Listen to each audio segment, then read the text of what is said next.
Hello, hi guys! Magandang hapon sa inyo lahat. This is Jun Pamasigari Channel, a faith healer o Zomatarder. So ngayong hapon, natatigyan natin ang sabihin sa inyo ng ating mga gabay. This is special gabay for the month of December 11 hanggang December 17 for the sign off. Cancerian. So, Cancer, welcome to my channel. Ano kayang messages, advices, at spirit guides ang ating masasaga for today's video? Kanino naman kayang energy o kaganapan sa buhay mo ang ating mahagilap? So, guys, this reading is a journey lamang, hindi lahat makaka-resonate. Kunin lamang po makaka-relate sa inyo. And comment down below kung kaninong energy ang ating nasagap. And of course, don't forget to like and subscribe my channel and hit notification bell for more videos updates. So guys, eto na, kumapit ka na dahil ito na ang mensahe sa iyo ng ating special gabay for the month of December 11 hanggang December 17 for the sign of Cancer.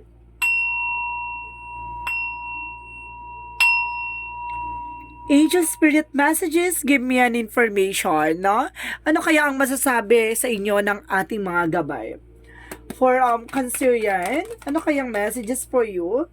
So there's a Ten of Swords. So there's an information dito na sinasabi na, there's a backstabbing, no? Or something information na tinitira ka patalikod, no? Additional messages. And because there's a star card, so there's a wish fulfillment, no? May mga bagay na unti-unti na matutupad. Ito ng and because there is a King of Swords, no? Being wise, no? Pagiging matalino sa lahat ng bagay at pagiging, diba, stricto. Itong tao na to talagang puputulin niya kapag alam niyang, diba, hindi na nagsiserve. And because there is a Five of Wands, there is a conflict. So, ibig sabihin dito, there's a lot of competitors or something ingetera, char. And because there is a Hermit card, so there's a soul searching and soul enlightenment. So, may mga bagay na maglilinaw sa about sa spirituality. At the same time, there's a Queen of Wands, so there's an Queen of Cups, sorry. There's an information with the Queen of Cups na there's an healing, no? Magkakaroon ng healing dito. So, let's see what is the Ten of Swords. Okay, so let's see. And of course, there's a King of Cups. So, there's a devoted and supportive person na mayroong taong ditong sumusuport at gumagabay sa'yo. So, let's see what is the Star card. And because there's a Seven of Swords, no? There's a sneakiness, no? Something information. May kumukuha na information sa'yo or something na may nag-stalk sa'yo by social media. And of course, sinasabi dito na maaaring, kumaga, mayroong something na cheating or lying on you, no? There's a there's a healing. Magkakaroon ka na raw ng healing dito. Let's see what is additional messages for the King of Swords. And of course, guys, there's a Six of Pentacles. So, magtutuloy-tuloy na raw about sa finances for you, diba? Pasabog to dito na magtutuloy-tuloy na raw.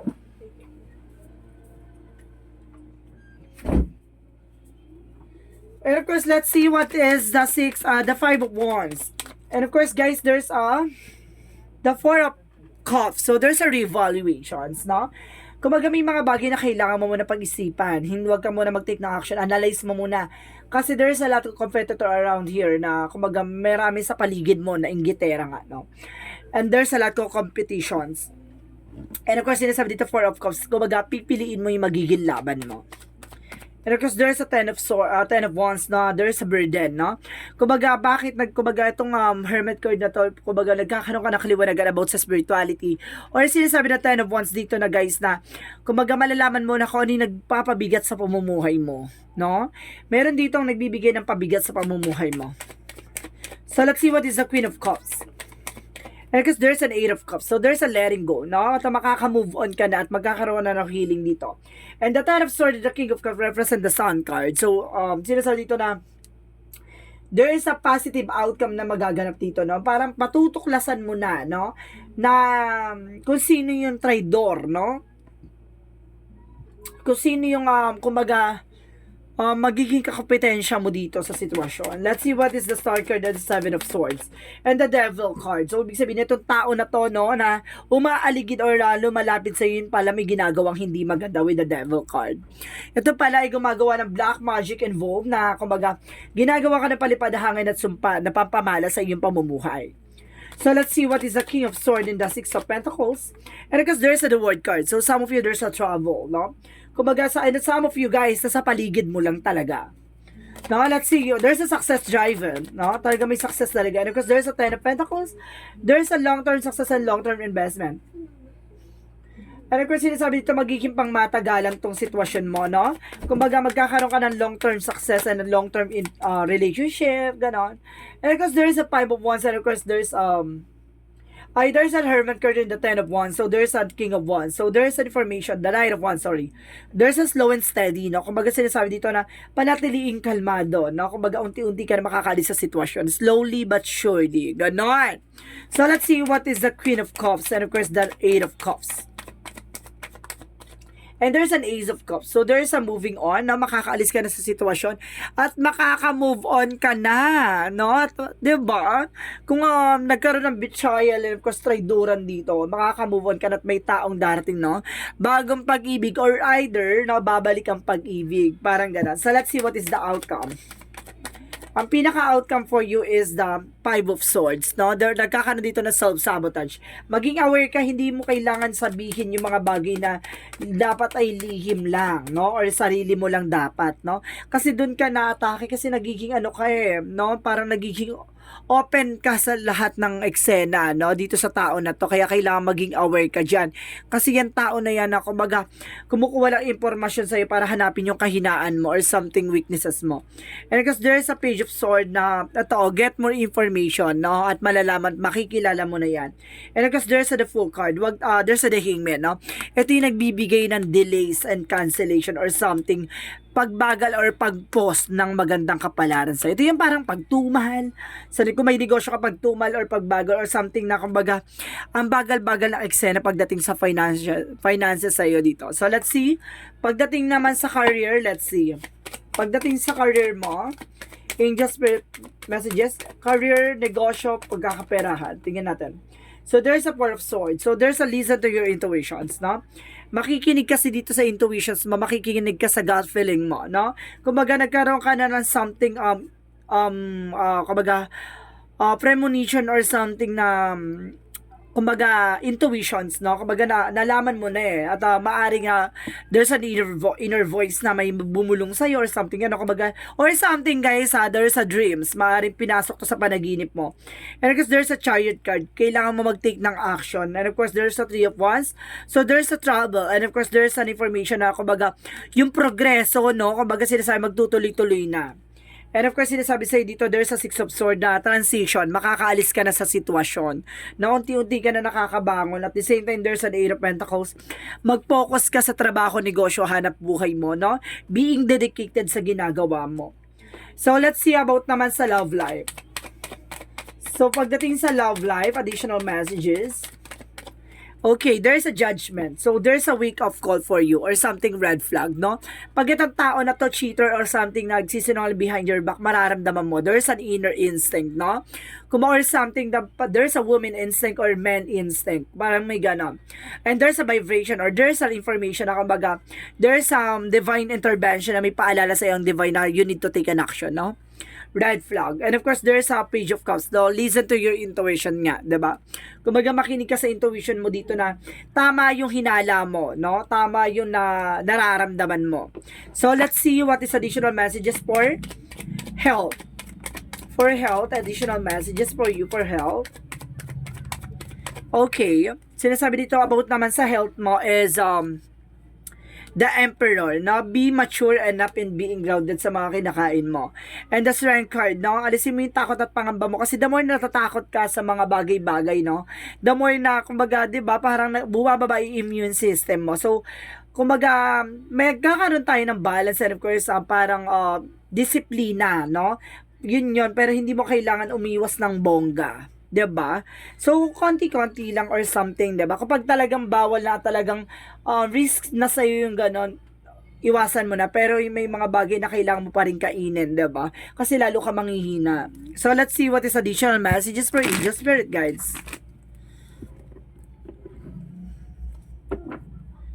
So, let's see what is additional messages for Angel Spirit Guides. So, there's a rehearsal by choices. So, it's your choice, no? At the same time, there's a harvest time, abundance, na bibigyan ka ng kasaganahan dito. See, there's a kasaganahan by harvest. Okay. Let's see what is additional messages for angel spirit guides. And I guess there is a new moon, no? There's an inner self, expansion. No, papalawakin yung kaalaman mo dito, no? Unti-unti na lilibanagan ka sa eksena. And there's a teacher and guardian, no? So, kumbaga, matuto ka sa mga binibigay na information sa'yo or something na advices for you, 'di ba? Marunong ka tumanggap ng advices. So, let's see what is additional messages for angel spirit. And of course, there's the create severing, no? There's a conflict and anger, no? Iwasan mo pagiging galit. Kumbaga, inuuna yung galit, no? Kasi parang gano'n, kumbaga, mainit ka sa sitwasyon, kaya ka ganyan emosyon. Ibig sabihin dito, kailangan mo panatiliing kalmado ka. Para makapag-isip ka at hindi ka pa bigla-bigla yung mga sinasabi, diba? And of course, there's an information by the empathic starseed, absorbing what not yours. Huwag mong tanggapin yung mga bagay na hindi para sa'yo, diba? Huwag mong ipilit. So, let's see what is additional messages for angel spirit guides. And of course, there's a failure. So, there's a failure, no? It's all mistakes na opportunity yan para matutunan mo yung mga bagay-bagay. And there's a denial, no? I-acknowledge mo yung fear, palitan mo to na awareness. Additional. And of course, sinasabi din dito, there's a acceptance. May mga bagay na kailangan mong tanggapin. Diba? So, let's see what is additional messages for angel spirit guides. And there is a healer. So, some of you kailangan mo ng healer, no? You are also a healer. So, or baka kailangan mo na manggagamot, no? Natutulong sa'yo. There's an healing. And of course, there's an infinite abundance. Talagang, ang kasaganahan malapit sa'yo, mangalan talaga may sumpa or pampamalas na nakaakibat ka, no? Talagang nilagyan ka ng pampamalas, kaya nagtutuloy-tuloy yung kamalas o kaalatan sa'yo. So, let's see what is the energy. Let's see what is the energy. I told you, there's a deceit. Oh my God, totoo may makukulam ka logo, te. Oh, there's a deceit. May makukulam, ha. Oh my God, check mo. Oh, diba? Kita mo yan? It's creepy, guys. Ang creepy ng pest. And because there's second chakra Archangel Uriel, natutulong ka about sa finances. So, talagang tina-target ka siguro sa finances dito. Even sa relationship. So, let's see what is the romance angels. Let's see what is the romance angel spirit guide. So, there's a let go of control issues, no? Kailangan mo i-let go yung mga bagay na hindi mo kontrolado, no?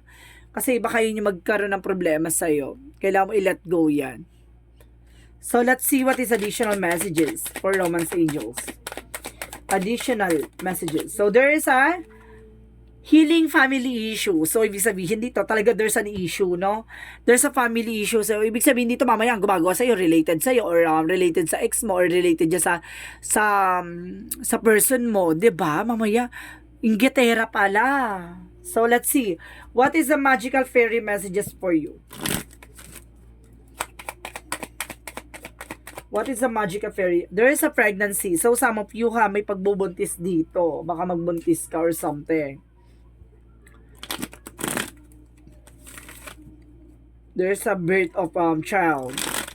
So, let's see what is the yin and yang oracle card. Let's see what is the yin and yang oracle card.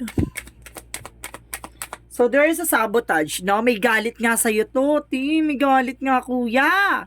Itong tao na to, no? There's a men and of course a women dito, no? So, ibig sabihin, no gender preference dito, no?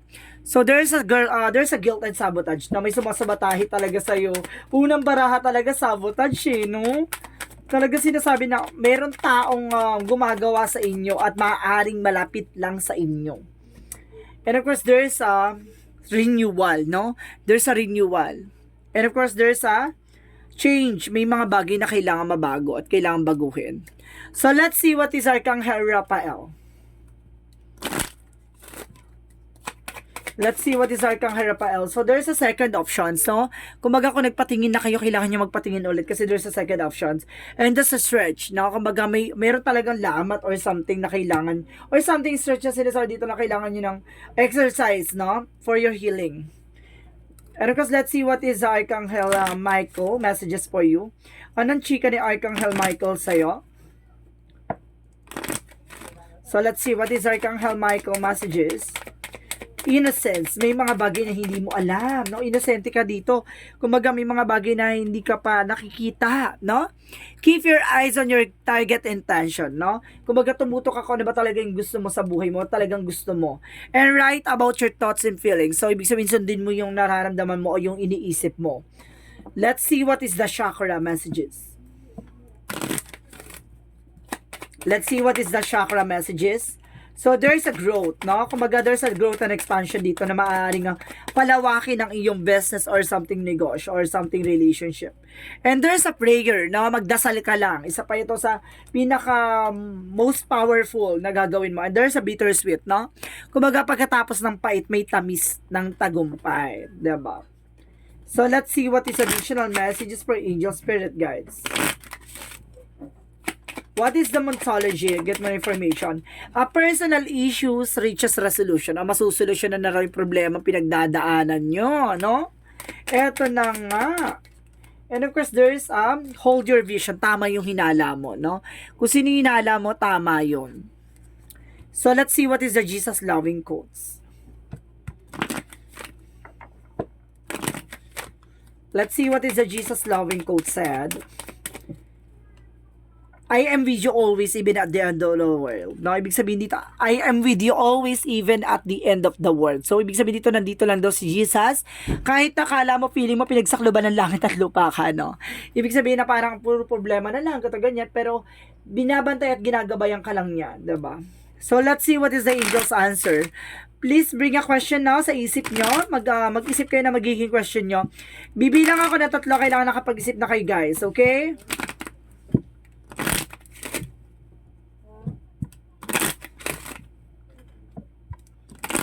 Okay, guys. Angel's answer. Give me an answer for your reading. Bilang tayo. 1, 2, 3. Okay. Ilaban na. Angel's answer. Give me an answer for your reading. Get more information. No, kailangan mo makakuha pa ng impormasyon. Additional messages. Additional messages, angels answer. There's a yes, no? Kumbaga, yes daw ang sagot dito. Ang kasagutan sa iyo is a yes. Now, okay. So, let's see what is the angel's number.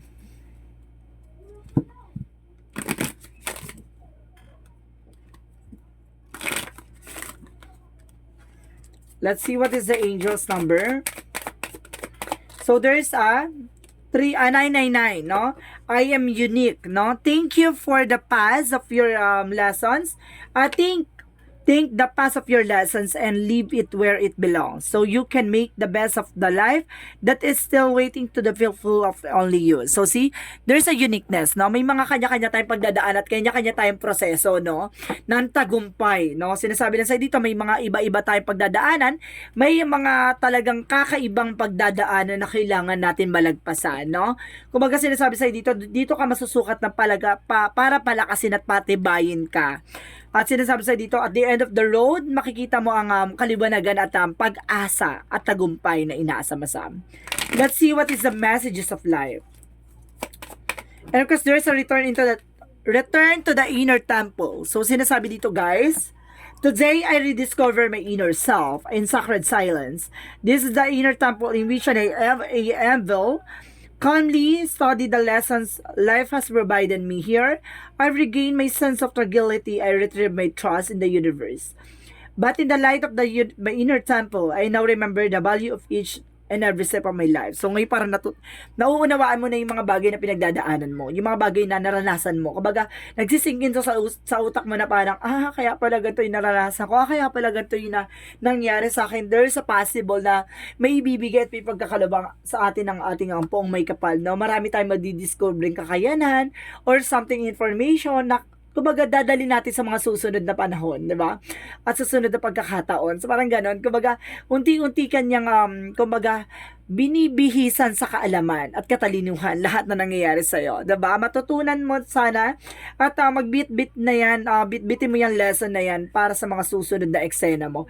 At para matutunan mo at malaman mo yung magiging proseso mo, no? At para makuha mo yung tagumpay na inaasam mo. So this is special gabay for the month of December 11 hanggang December 17 for the sign of Cancer. So Cancer, maraming salamat for your wonderful reading. So once again, this is Chin Rodriguez for my Esagari channel, a faith healer o Mata reader.